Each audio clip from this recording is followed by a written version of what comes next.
In our last discussion on the policy, we discussed about the policy making process, and we understood all the processes as they are, including policy implementation.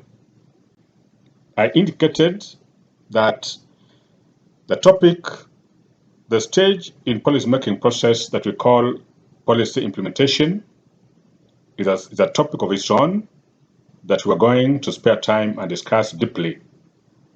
So today, we want to look at policy implementation in detail, and at this stage, we want to look at what is meant by policy. We also want to look at the steps involved in the implementation of policy. We shall also look at some of the barriers that the implementation of policy might face. So this discussion is important because the purpose for which policies are made is to have them implemented.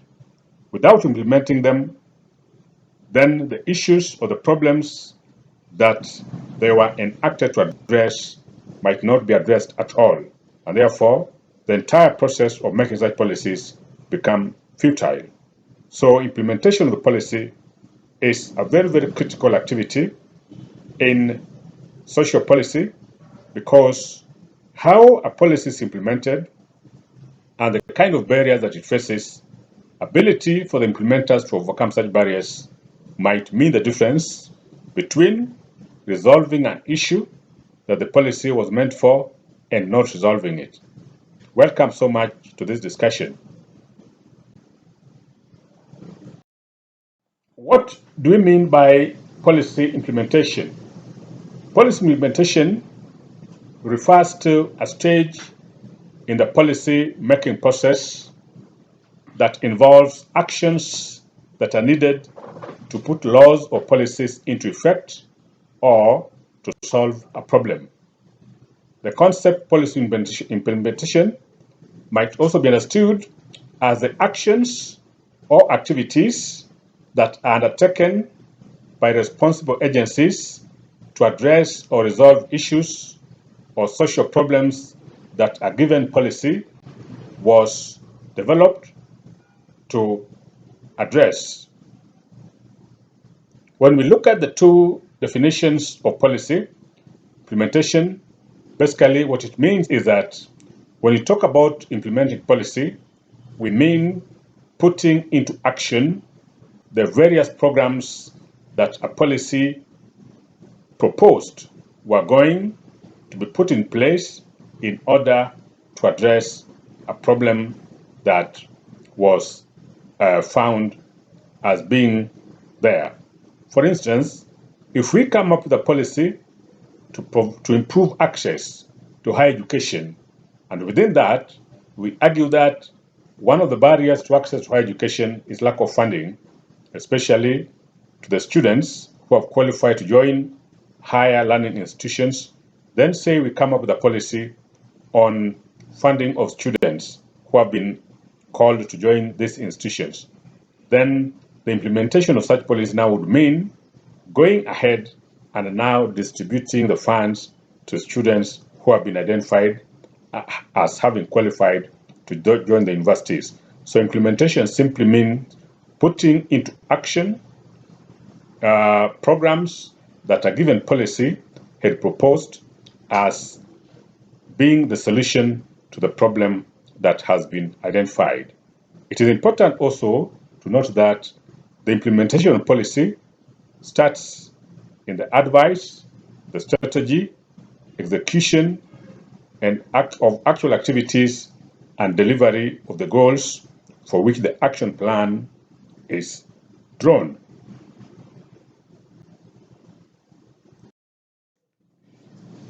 The first step in the implementation of policy is what we call the implementation plan. That is, the agency responsible for a given policy develops a plan of implementation. And an implementation plan can be understood as a document that outlines the steps and the actions that are required to accomplish the goals of a given social policy. The purpose of the plan is to identify the implementation steps and communication strategies for a new or substantially amended policies. A plan also helps in provision of clarity, keeping everyone engaged on the track, improving cooperation and coordination, and enhancing stakeholder buy-ins. A standard implementation plan has the following key components. One, it has the goals and objectives of the policy. It has the roles and responsibilities of stakeholders. It also has the schedules of activity implementation. It has resources that will be allocated, and it has the indicators upon which the performance of the policy will be evaluated. You cannot, therefore, implement a policy without a plan. A plan has to be there to remind people about the issues and objectives that that policy intends to pursue. It must also outline the kind of resources that are required and needed from time to time. It must also show how different sectors, different stakeholders, different agencies are going to work in a coordinated manner to push through and to ensure that the policy implementation process goes on smoothly. But even more importantly, a plan also must show how various stakeholders are persuaded and how so that they can embrace what is being implemented.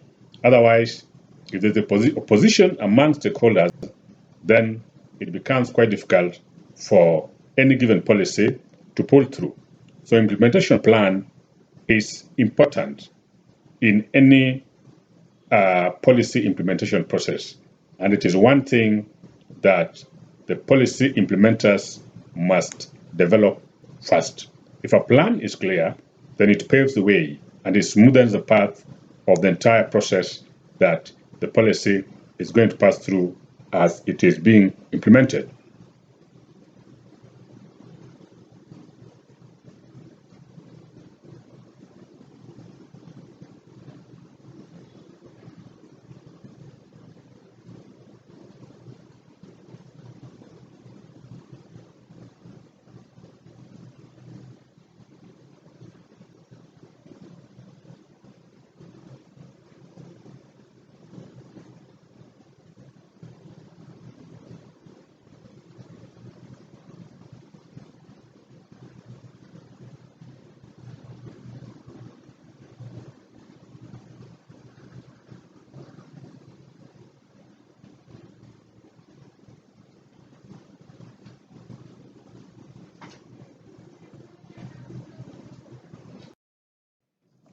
The second step in implementation of the policy is called constituency building. What do we mean by constituency building? It means gaining active support from groups that consider the proposed reform as desirable or beneficial. The objective of this exercise is to reduce or deflect the opposition of groups who perceive the policy as being harmful or threatening their interests. Constituency building is therefore achieved through inviting public and private sectors to a series of meetings to discuss and prioritize issues that are relevant to them. It provides a framework for assessing the strength of stakeholders or support or opposition and for evaluating the resources they have for policy implementation. When we talk about constituency building, it means that various stakeholders can be found in any given policy. These stakeholders might have varied interests, varied positions about the policy. But even more important, they might also be willing to provide resources, either in terms of money or in terms of expertise. Again, some of these stakeholders might be so much influential with the community or policy beneficiaries. And therefore, it is important that all stakeholders are brought together. So the assemble of all stakeholders, including government, including legislature, including beneficiaries of a given policy, that entire body is what they call a constituency. All these sectors must be brought together so that they work in harmony. They work to push through the policy implementation. Otherwise, if they work at variance or in opposition to each other, then the implementation of any given policy can be quite cumbersome, and and sometimes it might completely fail. So it is important that various constituencies are brought together to discuss issues, let them table their fears, let policy implementers address their fears, and then look at other things that are considered essential.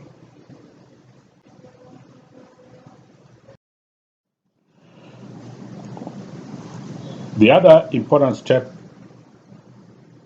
in policy implementation is what we call resource mobilization. Once a plan is developed and constituencies is built, the next thing that the implementation agency has to do is to mobilize resources. By resource mobilization, we mean all the activities that are involved in securing new and additional resources for the organization. The mobilization involves making better use of and maximizing on existing resources. Policy implementation should ensure adequate resources so as to support the present and future budgets and human resource allocations.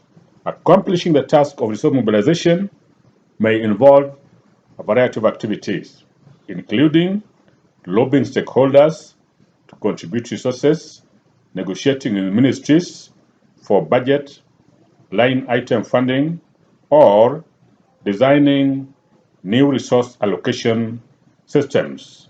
I must emphasize here that without resources, no meaningful implementation of the policy can take place.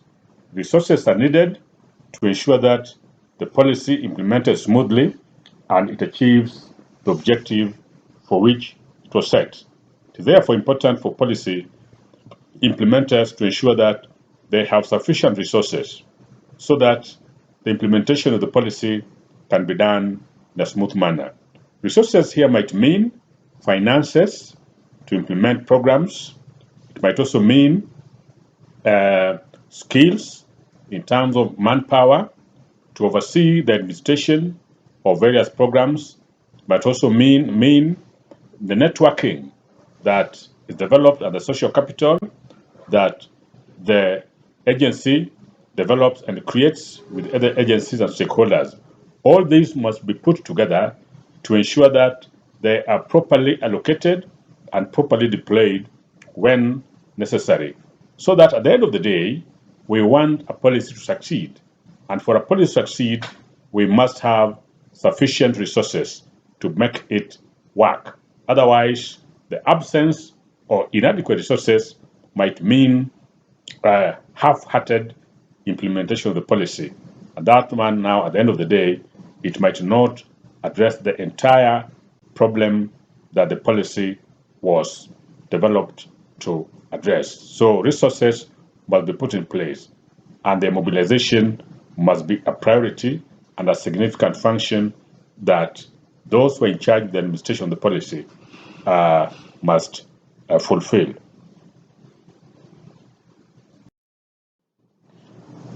The other important step that is necessary is what we call mobilization for action.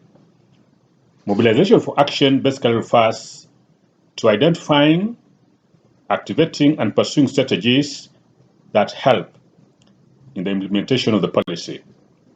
Mobilization for Action brings together mobilized constituencies and resources to work together with the organizational structures created for purposes of implementing the policies.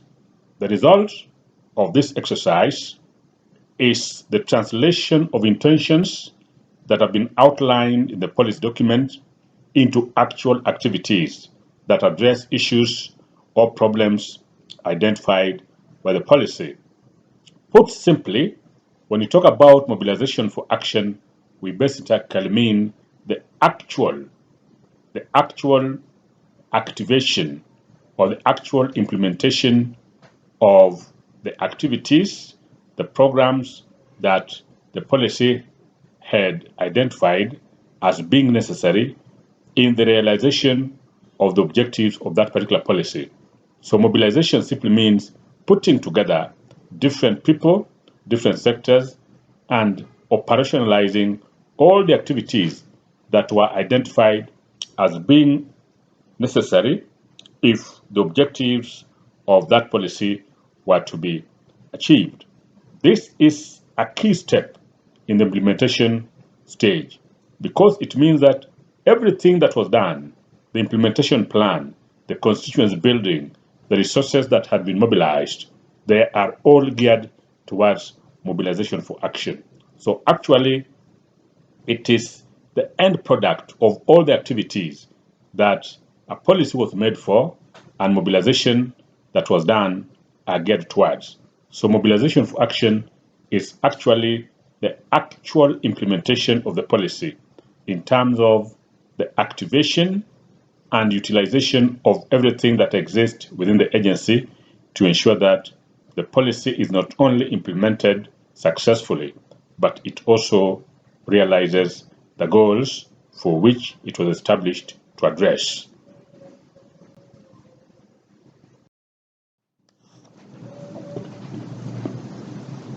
The other thing that is done and which is part of policy implementation is the monitoring of impacts. By monitoring, we mean the process to periodically collect, analyze, and use information to actively manage performance, maximize positive impacts, and minimize the risk of adverse impacts.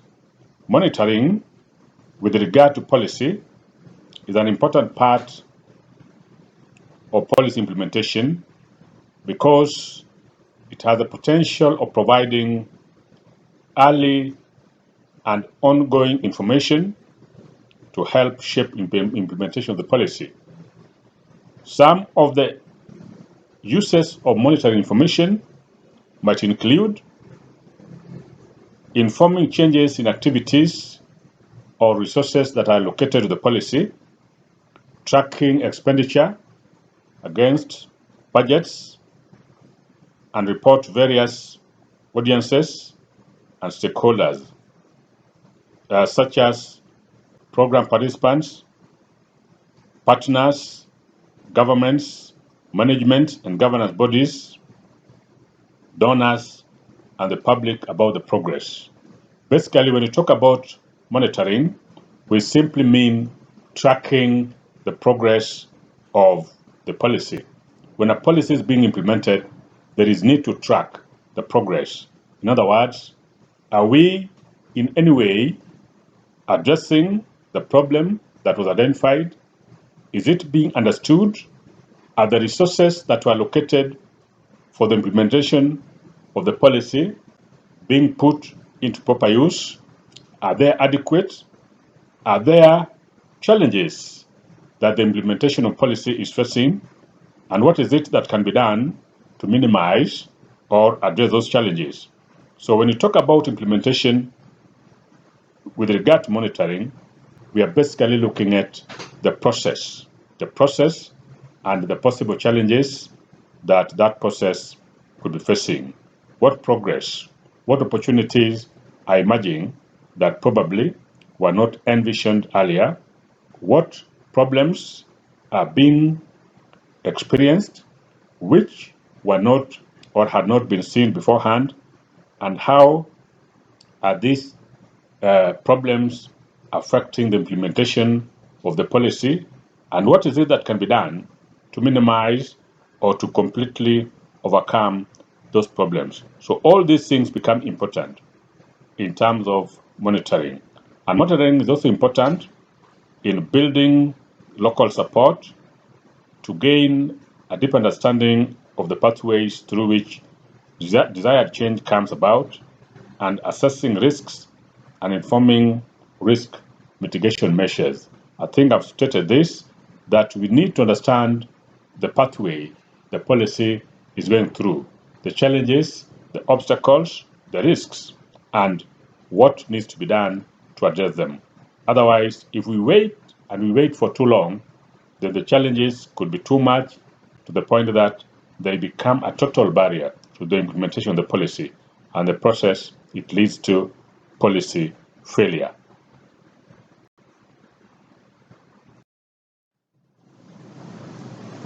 Having looked at the process through which the implementation of the policy goes through, I now want us to discuss some of the barriers that policy implementation might face. One of the barriers are what we call the overlapping mandates. Policy implementation requires continuous collaboration with different stakeholders at political, administrative levels, as well as engagement of grassroots leaders and end users from time to time. Moreover, policies that are formulated at national level may face the challenge of ensuring some degree of consistency in delivery at subnational or at local level. And this process could be fraught with risks if not embraced at the subnational level. What we simply mean here is that some policies, or most policies, are made at the national level, and sometimes the input of grassroots leadership or regional governments or regional administration might be required. So if there is no sync between the national and local leadership in terms of implementation of the policy, then that can be quite challenging. Furthermore, stakeholders operating at higher level might not succeed without a grasp of what happens on the front line. So that local leadership and local people should not perceive a given policy as an imposition on them or as not of the priority. So that it is possible that at some level for the national and other stakeholders to work at variance, because each feels that we have a mandate to do this, then the other group feels that they have a different mandate. So when mandates about the implementation of a policy overlaps, it can create conflict, either in terms of everyone avoiding because they feel that the other parties should do it, or every person competing to ensure that each and every sector wants to have it done. Now, failures to establish a common ground with the different stakeholders remains one of the barriers to successful implementation of the policy. If the different stakeholders do not come together and forge a united front in terms of policy implementation, then that can really become a huge challenge and a barrier to the implementation of the policy. Because of conflict, because of competition, people can drag their feet, others might not support it, either in terms of moral support or in terms of resources. So unless all this is harmonized, it becomes impossible for a given policy to push through. So it serves as an important barrier that needs to be looked at carefully.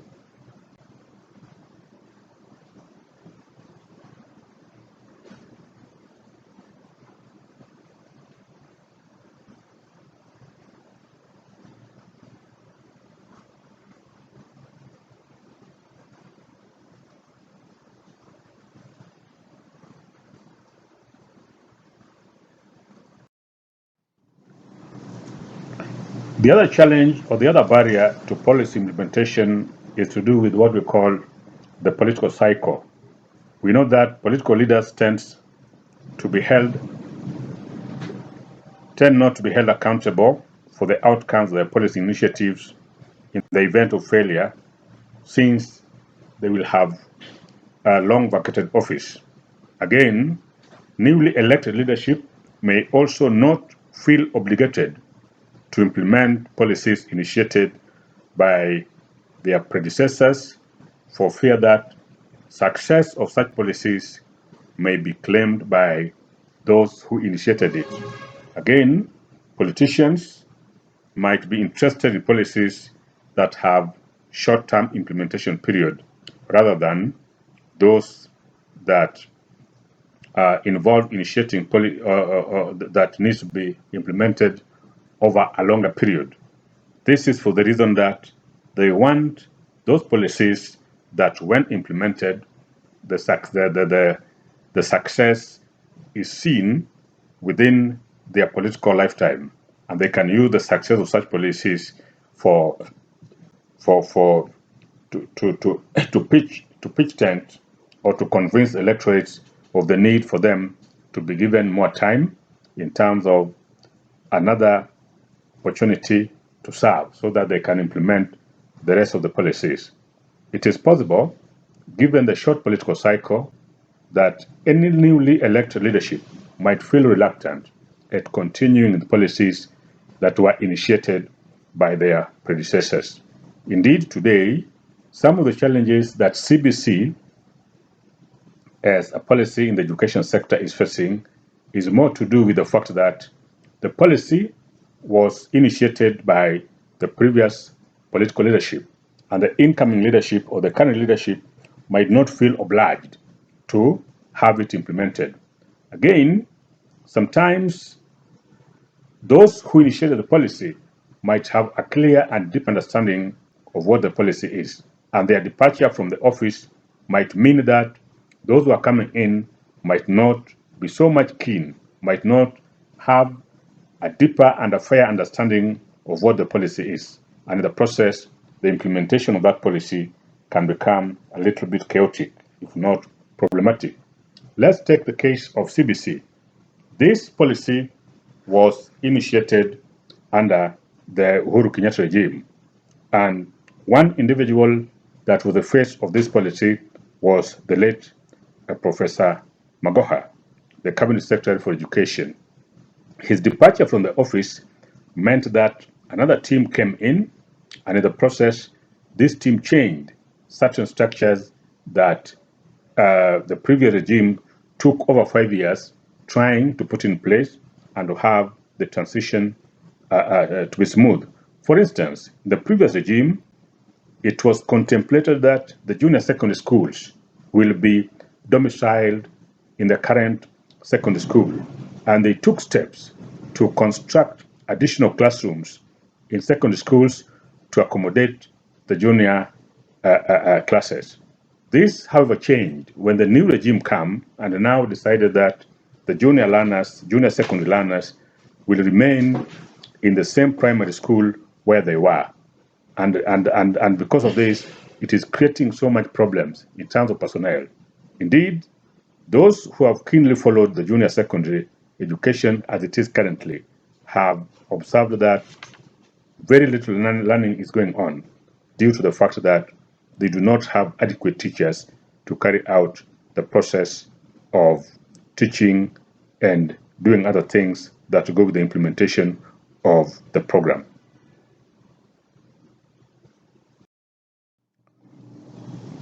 Another barrier to policy implementation is to do with resources, and that is resource constraints. Resources refer to all the human and physical materials required for effective policy making and implementation, and it comprises of various personnel, the tools, the activities, as well as the goodwill that is required for making and implementing a social policy. The amount of resources available at the national and regional level determine the ability of the state to provide goods and services, which in turn influences the nature of the policies designed, and implemented. It is important that budgeting for policy implementation be thorough and consider sources of resources required to full implementation of the policy so as to assist in avoiding the abandonment of policy implementation. We need to notice that policies require heavy resources, and sometimes the types and amount of resources that were envisaged at the time a policy was made might not be the one that is needed for the actual implementation. Sometimes new challenges might emerge in the course of policy implementation that require additional resources, or sometimes the cost of doing things might increase due to inflation and other factors. So resources is at the core of the success of any policy implementation, meaning that any time that resources are not adequate, then it is not possible that the policy can be implemented successfully and therefore achieve its objective. The only solution to overcoming this particular barrier is for proper budgeting and vigorous mobilization of resources so that adequate resources are available for purposes of implementing the policy. But again, we have to agree that resources are never unlimited, not at all. Sometimes resources that were earmarked for the implementation of a given policy might be diverted to other sectors, perhaps to address emerging issues or to address certain calamities that might not wait.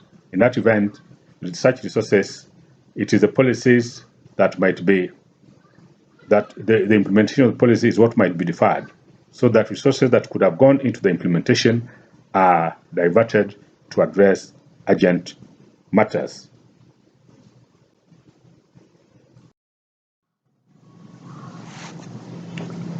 The other barrier to policy implementation is to do with the feedback issues.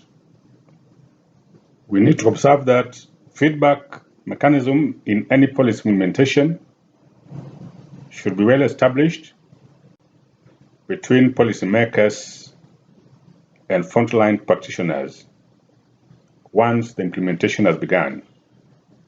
The mechanism may include regular standardized reporting arrangements, periodic policy reviews, and regular stakeholder meetings, among others. All this is done to ensure that the policy is being implemented as intended, so that any unplanned consequences that may emerge are addressed efficiently and immediately. However, the reality sometimes is that there is no effective mechanism to provide feedback from the frontline staff. And therefore, those who are in office might not get the right information that is required in order to make appropriate changes from time to time to ensure the smooth implementation of the policy. The reason why this might be so is either because those who are in office completely ignore and fail to act on information about the performance of the policy that is given to them by the frontline staff, or sometimes there is simply no resources allocated to the frontline staff to enable them monitor and interact with various stakeholders in order to ascertain where issues are going wrong or right for purposes of providing information to the lead agencies. If we fail to institute proper feedback mechanism at the policy implementation level, then this might undermine the tracking of policy implementation progress. It might also undermine addressing risks that could be emerging. And if the two are not actually addressed, that is, we are not tracking the progress and also therefore not being in a position to understand the risks that are emerging, if that is not done, then one sure thing is that the policy that we're implementing will not be implemented properly, and in the process, it might fail. So the issue of feedback can actually act as a serious barrier if proper mechanisms are not employed to ensure that there is proper communication between the office and the frontline staff.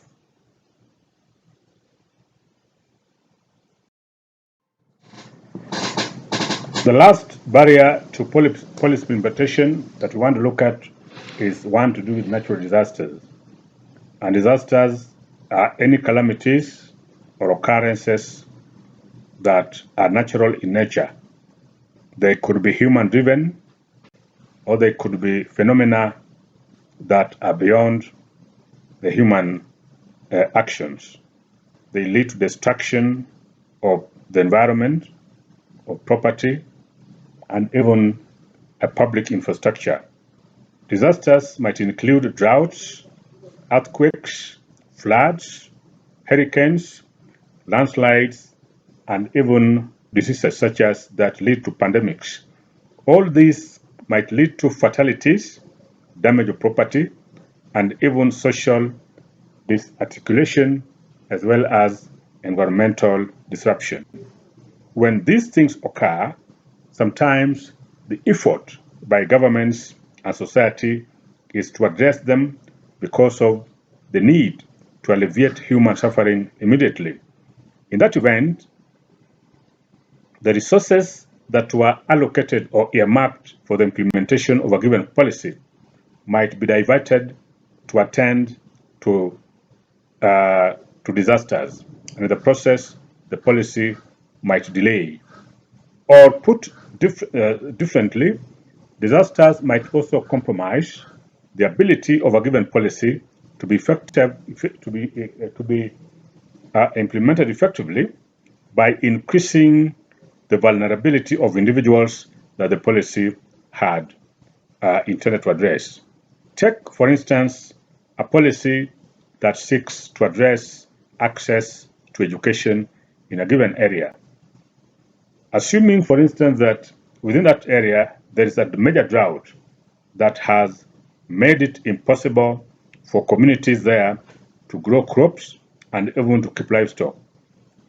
It might not be possible to continue talking about access to education when the same population whose access to education needs to be enhanced is suffering from chronic food shortage. In that case, therefore, it might require policymakers to include provision of food as part of the policy. But again, this being a disaster, it was not envisaged at the initial stage, and therefore probably it was not part of the budget or part of the resources that were earmarked for the implementation of that policy.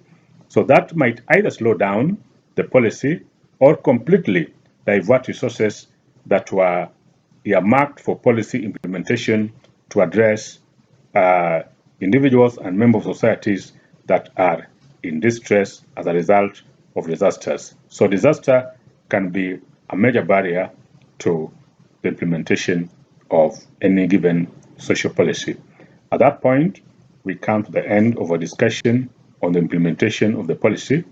We have looked at what is meant by implementation, the steps that implementation goes through, as well as the barriers that the implementation of any given policy might face. I want to thank you again for taking the time and listening to me. Thank you.